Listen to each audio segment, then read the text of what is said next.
That's fantastic. I also, when I really started to go out and tell other people, like, you really should pay attention to this character, you really got to look into this, was during Daniel Way's run of Want You or Want Me, when Deadpool decides he wants to become a hero, and especially part of the X-Men. And a lot of that was just so much fun. He kidnaps the editors of Marvel and forces them to write him into being a hero. He makes Domino fall on a giant stack of pancakes for no reason. And then he makes Bob the Hydra agent dress up like a parrot and smacks him with a stick every time he doesn't squawk. I mean, right? I mean, just telling people that kind of gets their imaginations going, like, this really is a completely different kind of character. I think that resonates with a lot of different people. But for me itself, it started in Civil War and came on to Deadpool. Well, the stuff you're talking about, the silliness, that's what would have offended my sense of my 80s comic sensibilities when I first started looking at Deadpool, looking into it. I was like, I grew up on Wolverine and the Punisher, kind of in the Cold War era of, comic books where things were darker and more serious. And then, like I said, as I kind of grew into it, I realized this is the post, Berlin Wall, what I'm going to call it, post Cold War kind of version of the same character, where we don't have to be so serious, not to be so uptight about stuff. And he was the hero for that time. He was made for that time period, but even lasted on after, and he's even gotten more popular since the 9/11 too. So I've looked at it is an interesting modification of that mythos of the Marvel anti-hero that has been going on, and the sense of humor was what made it really cool. Well, in a way, he transcended the comics and just became this larger-than-life character that out there everybody dresses up as, and maybe only to be rivaled by Harley Quinn is, I think, the most cosplayed character I ever see, and spun off of character as well. Kind of explain what is your thoughts as to why, as a character, he was able to transcend the books, especially because this happened after the cinematic tragedy that was Wolverine Origins. What led to the character being appropriated by the larger kind of culture? Because it's not just a comic character, and it's not just a die-hard comic character. Maybe, why don't you start? I think that the character was tailor-made for the age of social media 20 years before there was social media. And I was doing the letters pages in cable Deadpool myself, so I saw the mail, and a lot of that, by now this was, internet postings and things going straight to the Marvel.com site. And I saw it starting to happen, just a little bubbling. Part of it, the amount of female readership. That right off the bat tells you that a character is stretching out beyond the average parameters of the testosterone-laden comic shop, right? The next thing that I saw start to happen was people talking about it more and more on message boards, not so much in terms of the comic though. My attitude was like, crap, where are these readers? Our book is selling 35,000, 40,000 copies. We're on 6-month cancellation axes waiting to fall on our heads. So it wasn't translating to readers of the comic. And then the YouTube is what happened. So what happened to make this character what he is now? My response is usually YouTube happened. When the minute a few people started to post their videos of their cosplay antics at conventions, whether those cosplay antics were 100% accurate to the character or not, it was certainly 100% accurate to their sense of fun and experience at the show. And you see 8, 10, 14 million hits on a YouTube video for cosplay comedy. You don't have 8 million people reading a monthly comic, right? So clearly, we're talking about numbers that have way transcended the publishing base. And then you get the in-between part. The in-between part is your hot topic stuff, your consumer goods that are aimed at tweens and teens that has nothing to do with comics. So your t-shirts, your keychains, all of that stuff. Rob created a character with a really distinct, strong visual design. The red and black is really good to make consumer products out of. The character himself gives you really easy means, really easy things to percolate. So you get your chimichangas, and then you get your rip-off tacos and pancakes, and yes, the rip-offs. And then you get all of these things, and they're easy to put on shirts. Then Marvel started to caricaturize him in a diminished manner, a little bit. You know, like the cartoony version of Deadpool. That resonates on a completely different level with a whole lot of other people, including parents who think, oh, this character must be totally safe for my little son. They do. Here, son, have this t-shirt of this cute little character with the swords in his back. I guess he doesn't use those swords. So what it does is it starts to stretch the rubber band in a lot of different ways. And you get over a 5-year span from 2010 to 2015 where you got to now.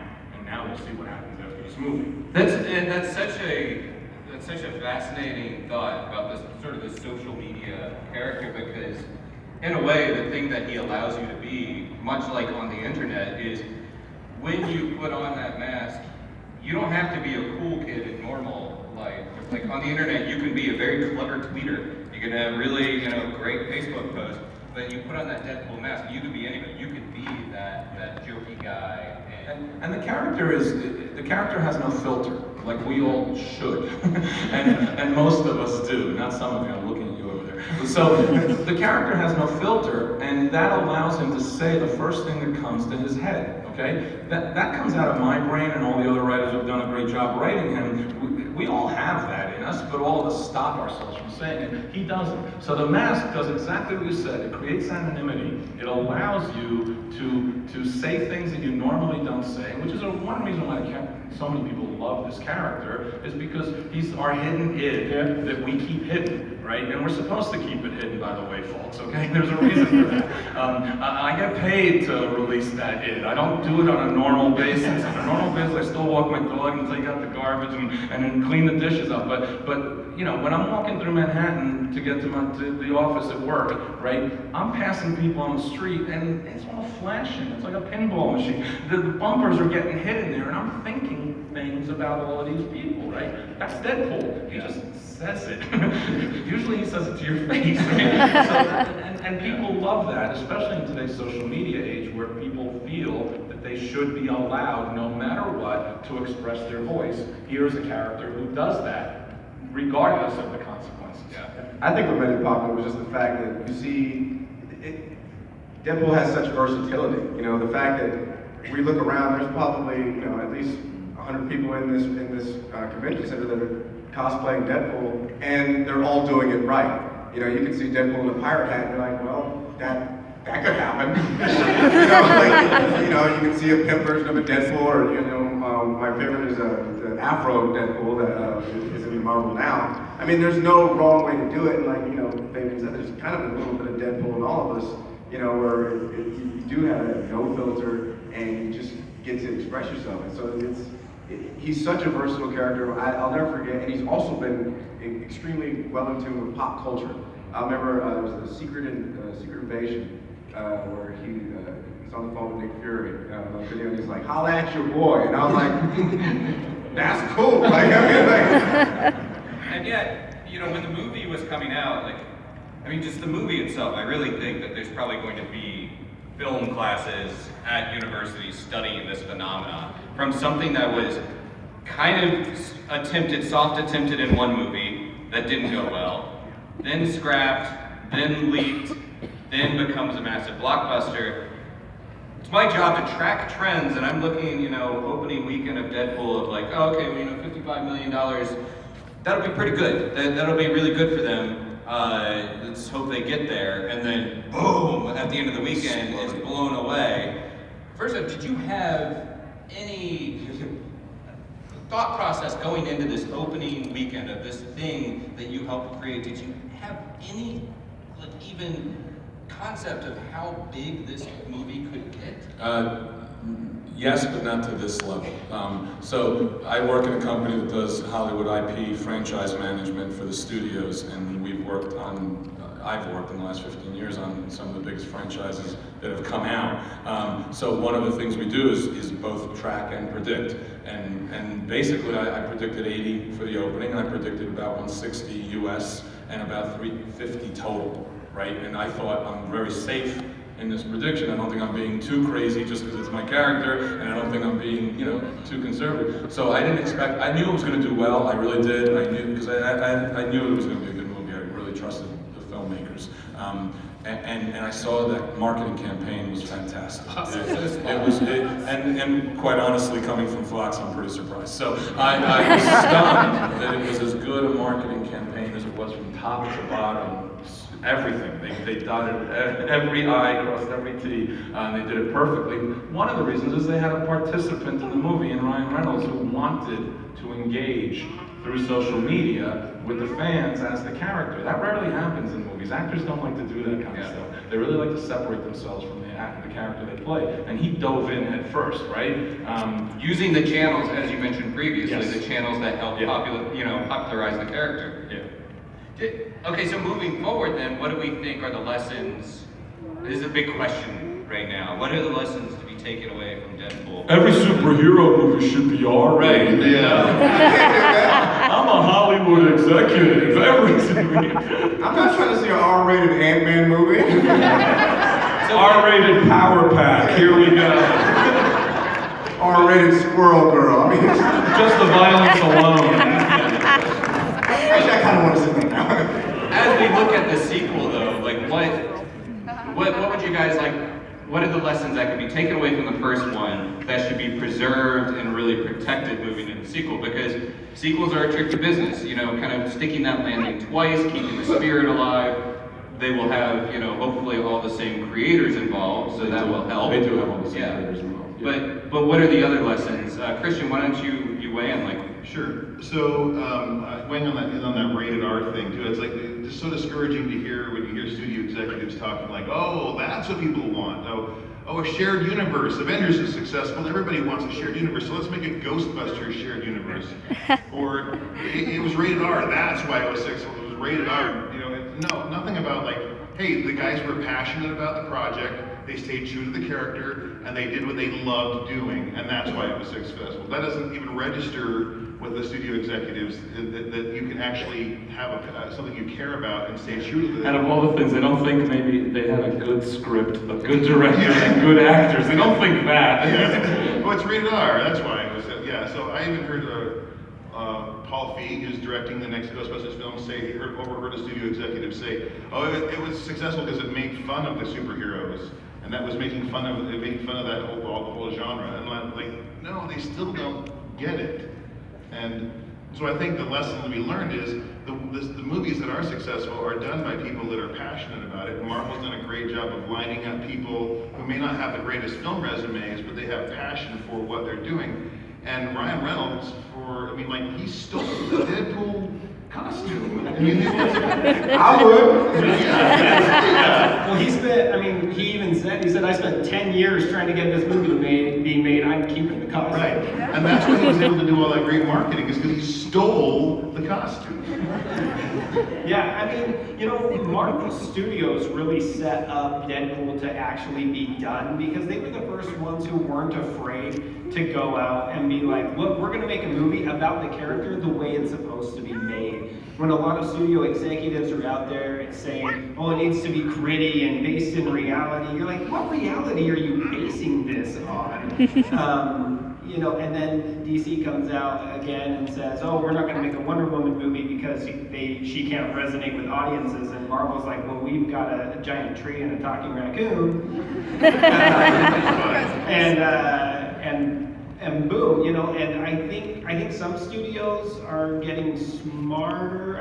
Obviously, we've seen the X-Men movies start up really high, dip down really low, and now they're on their upswing again, and they're taking. We're going to look at Psylocke's costume alone in the Apocalypse movie. They're starting to realize, hey, people want to see these movies. And I think another important thing is that for so long, comic book movies tried to cater to quote-unquote general audiences, and that's fine. You got to do that to some extent. But it's not the general audience that's going to go see it 3 and 4 and 5 times, who's going to sit through a double feature at the movie theater. Those really are the fans, and you got to kind of give them what they want. And I think Deadpool works especially well in the movies because they made a Deadpool. When everybody left, if you knew who Deadpool was, you walked out and said, "Yep, that was a Deadpool movie." But that could not have been. And look, I worked with Marvel. I like Marvel, but that could not have been a Marvel movie. It's not a Marvel. Right. It wouldn't have been a Marvel movie. Yeah. And that's that's just Kevin fine. Feige wouldn't have made that movie that way, which is fine. Yeah, You know, look, I'm not an R guy. I'm not a PG-13 guy. People always ask me, what does it have to be? And my answer was, it should be whatever the filmmakers want it to be and the studio agrees it to be, since the studio's paying for the money, et cetera, right? And these guys wanted to make an R movie to the point where they took pay cuts and they took a budget cut to make this movie, which they're very happy about because that gave them increased points in the back. Such a- the movie was hugely successful. Such a trim budget, like such a nice trim It's a budget. $59 million budget. When you include marketing on that, the movie has made almost 7 times its multiples of that combination. In Hollywood standards, I think you're looking for 3 to 1 multiples just based on the ridiculous accounting in order for it to work. So this movie has like doubled what the normal 3 to 1 ratio accounting would be, you know? Can you imagine the meetings that are happening at 20th Century Fox right now? Because, you know, having Fantastic Four, which It should have been rated R.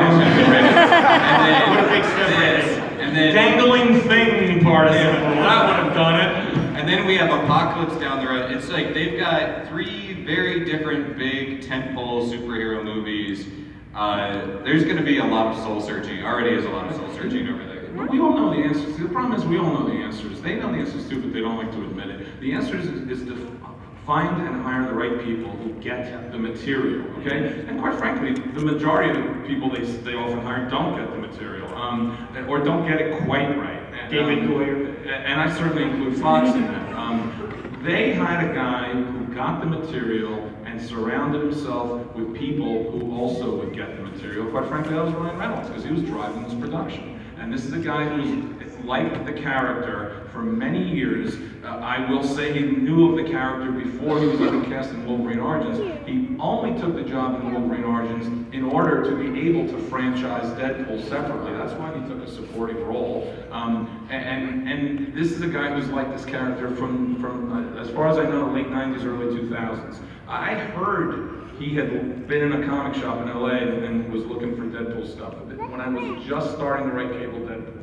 All right? There's a panel in issue number 2 of Cable Deadpool number 2 where Deadpool describes himself as looking like Ryan Reynolds crossed with a Sharpay. Okay?